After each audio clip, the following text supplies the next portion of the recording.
Good day, everyone. This is Rodeline, your Kawais Peso or Kawais Peso. And for today, i-discuss ko naman sa inyo yung tinatawag na MaxiCare Life Saver Plus.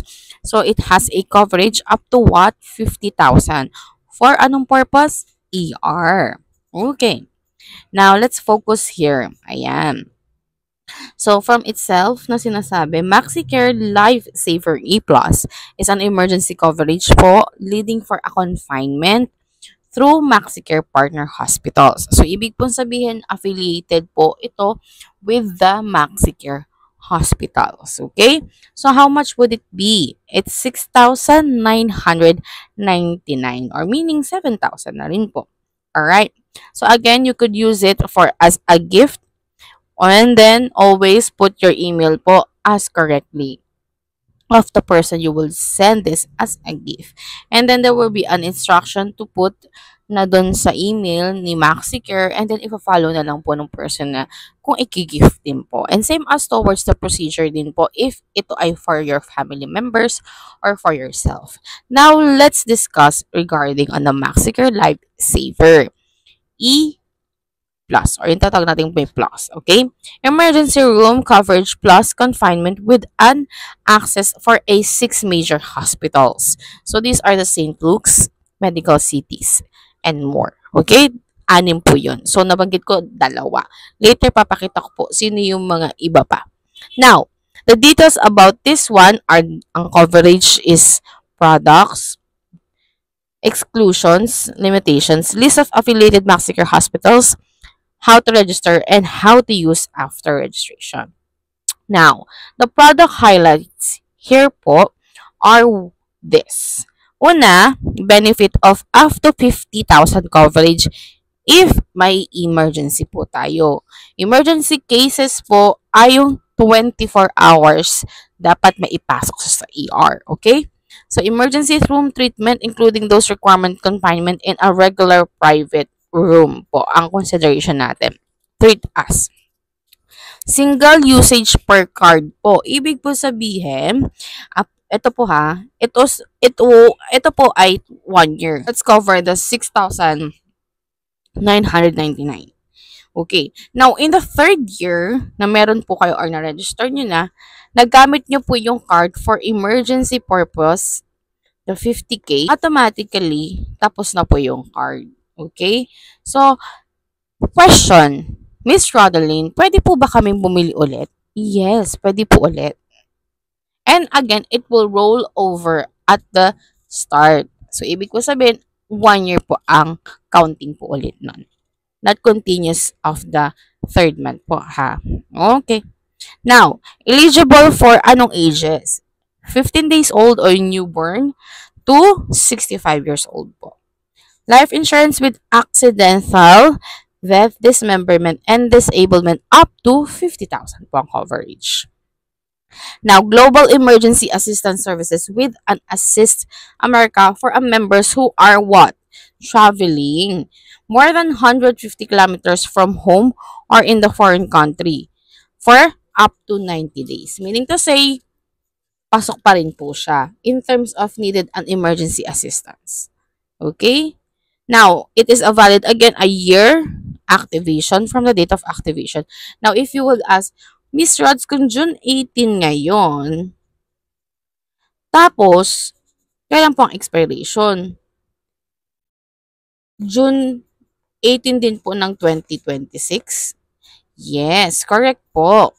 So, no preliminary checkups and paperwork are for approval. It's a nationwide access for MaxiCare affiliated hospital providers natin, including the 6 major hospital. 15 days activation period, ibig po sabihin kapag na-register na po natin siya, mag-aantay lang tayo ng 15 days for us to use the card. Bakit po may 15 days? It's a window period na sabihin po natin as para po makontrol natin yung tinatawag nating lookout period ni MaxiCare. Okay? This is a partnership with Assist America and you may check the website po for more information.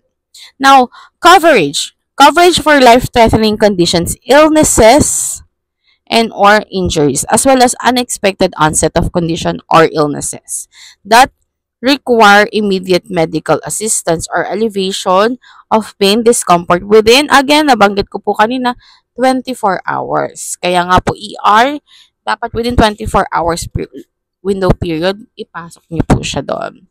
This includes but unlimited for fractures, accident, severe burns, allergic reaction, asthma, and attacks. Asthma attacks rather. Coverage includes confinement and in a regular private room ang basis po natin. Okay, necessarily coming from an emergency. Now, includes our outpatient emergency coverage. Okay, halimbawa na-confine. Okay, meron tayong tinatawag na outpatient coverage. Lumabas na ng confinement, tas may exceeding na biglang na nagkakaroon ng hinimatay, ganyan. Yan, idala po yan sa ER. Okay? Doctor service for emergency treatment that include emergency room fees, emergency medicines for immediate relief and treatment. So, no take-home medications po ito ha. Oxygen, IV fluids, whole blood, and human blood products. So, ibig mong sabihin, it's an aid for an existing emergency cases. Katulad ng, again, hinimatay. So, medyo mababa ang potassium. Needs niya ng IV fluid ng potassium. So, may mga ganong cases po. Okay? Dressings, cuts, and sutures. Halimbawa, merong fracture na aksidente through like motor, nagkaroon ng scratch, medyo malalim. Ayan po. Mangyayari po niyan is kailangan i-stitch. Okay? And then, X-ray laboratories and diagnostic exam will be conducted in ER. Covered po yan no, dun sa 50,000 po na lifesaver ER coverage. Now, in the inpatient coverage, room and board accommodations in a regular private room. Ayan po siya. So, halimbawa, na ER na nga po. Tapos sabi niya, ay kailangan nyo pong ma-observe within 3 days. So, kailangan po kayong ma-confine. So, pasok din po yun sa 50,000. Use an operating room for in case of there will be an operation needed. And that will be deducted for the 50,000. Again, in the intensive care unit, isolation room, if a prescribed by affiliated attending physicians. So, professionals fees sa mga doctors, standard nursing services, medicines when in confinement, whole blood products, IV fluids if needed pa rin. Like for example, nabanggit ko nga kanina, hinimatay, mababa yung kanyang potassium, need ng IV fluid for that case. Ayan, and then kailangan ma-confine, i-enter pa rin po yung yung IV fluid under with the potassium. Ganun mga cases. X-ray laboratory and diagnostic exam, anesthesia, oxygen, and their administrations. Additional benefit to MaxiCare Lifesaver members only. It has A. Access up to 12 MaxiCare 24/7 teleconsult voice call. This means if you are, halimbawa, nag-travel, pwede po kayo magkaroon ng teleconsult sa mga doctor. Ayan, kalimbawa, nahihingi kayo ng prescription during the travel, nilagnat or nanghina. So, kailangan magpa-check up. Hindi po kayo basta-basta makakabili ng gamot, lalo na sa ibang bansa without prescription. Now, dito sa Pilipinas, ganoon na rin yung ginagawa. So, maganda po itong plan na to for that cases. Okay? Kung mahilig ka mag-travel. Travel emergency medical assistance within 150 kilometers from place of residence. So, ililipat po during that ambulance. Okay? Example po yan. Exclusions, limitations. There are exclusions po tayo ha. Non-emergency services. Ito yung service obtained for a non-emergency conditions from a physician and providers. Hindi po yan kasama. Hospital and medical care limitations. Additional charges for gusto nyo mag-upgrade. Naka-private room na po siya under this plan. Tapos gusto nyo pa pong mag-deluxe, ganyan. Hindi na po siya sagot sa 50,000 natin. Mag-additional na po kayo ng payment from your pocket. Non-medical furnishings, appliances, or like yung gusto nyo may TV, extra foods, and so on, so forth.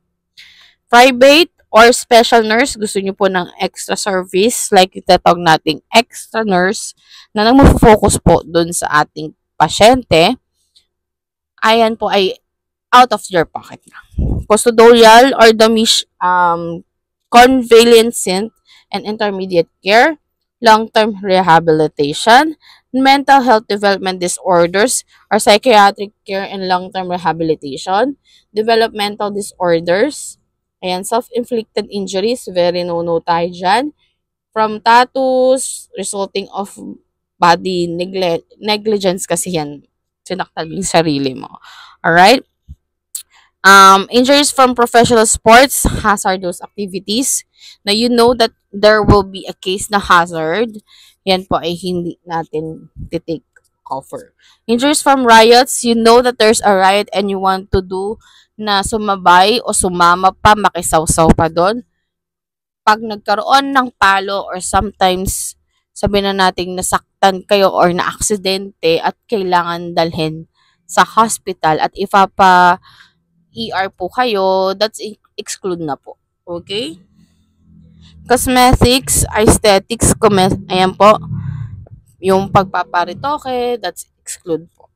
Weight reducing programs, tapos nagkaroon ng problem, yun po, circumcision except for urological conditions po. Dental treatment, wala po yung kasama sa atin. Except lang po if an accident injury. Pero yung sinasabing dental treatment for pampaganda, hindi po siya kasama. Reproductive health, maternity care, and pregnancy-related conditions is exclude po. Fertility and fertility treatment, exclude po yan. Experimental alternative treatments like yung mga medical procedures, alternative medicines, acupuncture, yan, chirotherapy, hindi po yan kasama sa atin. Organ donations, expenses for the members as an organ donor.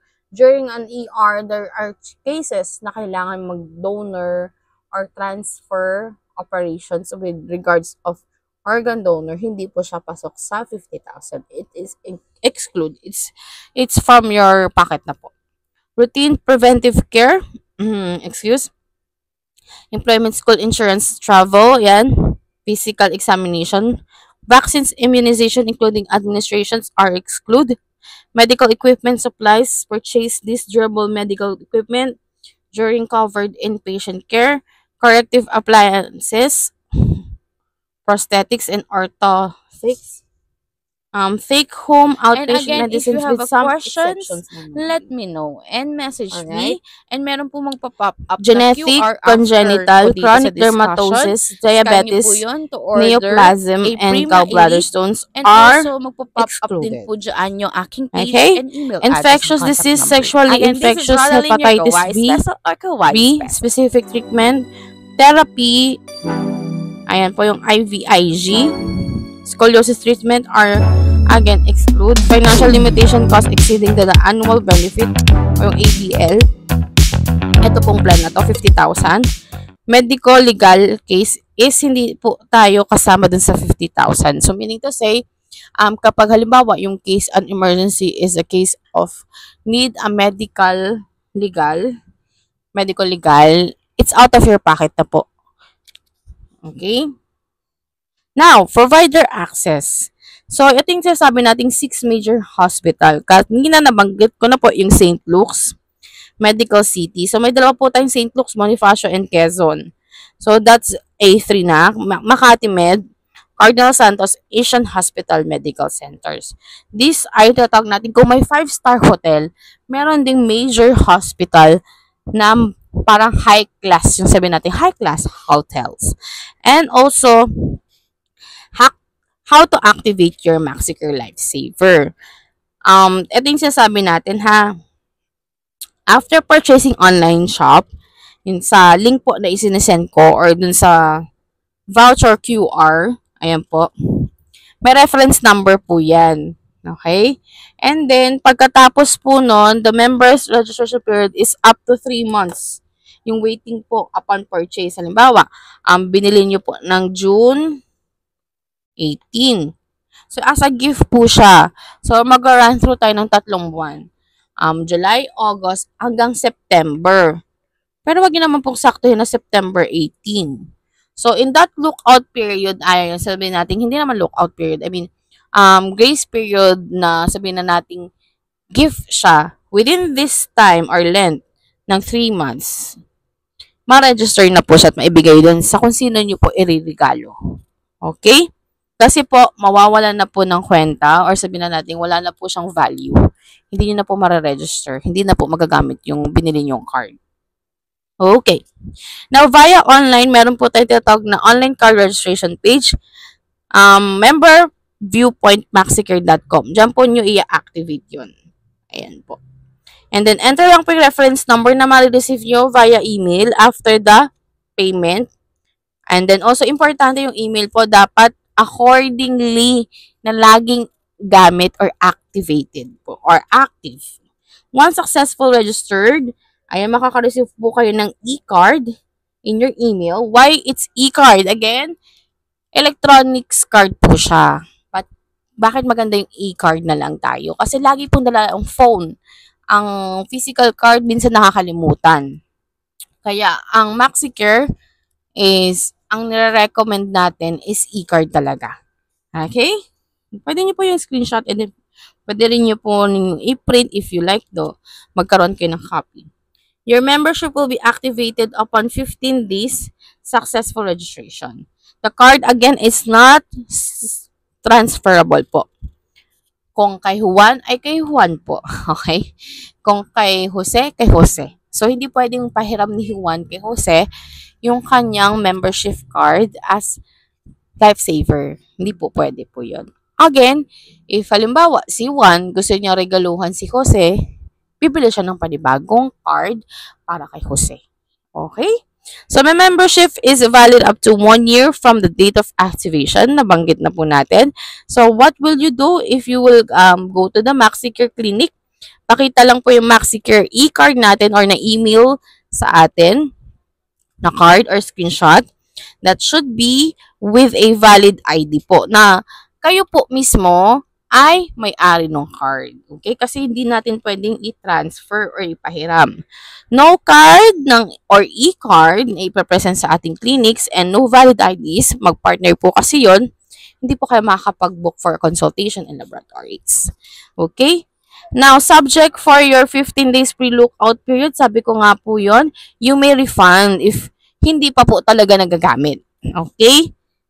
Now, the card will be considered used once if, ayan po, automatically canceled once you swipe the physical card or enter yung tawag nating e-card sa emergency room. Automatic na po yun. Ibig po sabihin, halimbawa, pumunta po kayo sa hospital. Ang coverage po ninyo is 50,000 with this plan. Ang nang running bill lang po ninyo or nung paglabas ninyo is 45,000. Now, sasabihin nyo, ay asaan yung 5,000? Eh sabi 50,000. Ma'am and sir, hindi po kayo bibigyan ng sukli. Just to remind you po, once it was used on ERs, tapos na po yon yung card nyo. Now, if you will look at the price of that from 6,999, tapos ang kinover ni MaxiCare sa inyo is 45,000. Sobrang, sabihin na natin pong laking tulong na compare sa binayaran po ninyo or the invest for that card. Right? So, members can only avail from one MaxiCare affiliated hospital within 24 hours. You can use more than one card in a year. Again, nabanggit ko nga po kanina. Ayan, but one can be active at a time. Hindi po sabay-sabay, ha?